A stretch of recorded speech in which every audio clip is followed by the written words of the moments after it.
তোমরা আমার ভিডিও যারা দেখো তারা হয়তো ভাবতে পারো আমি কেন রান্নার ভিডিও পোস্ট করছি না। আসলে আমার ভিডিও সংখ্যা হয়ে গেছে 222টা, সাবস্ক্রাইবার 253টা।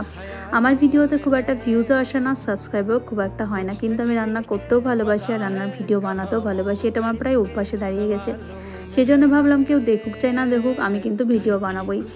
আজকে বানাবো আমি দই ইলিশ। তার জন্য মাছে নুন আর হলুদ মাখিয়ে মাছগুলোকে ভেজে নিয়েছি। এটা ভাবতে পারো যে দই ইলিশ বানাবে আবার মাছটা কেন ভাজছে। আসলে আমার বর ইলিশ মাছ ভাজা ছাড়া কাঁচা খেতে পারে না, ওই জন্য আমাকে ভাজতে হয়।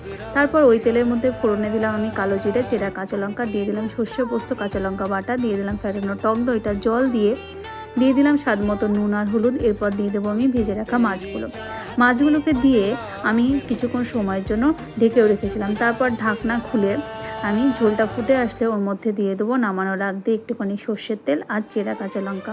তাহলেই তৈরি হয়ে যাবে আমাদের আজকের রেসিপি দই ইলিশ। টাটা।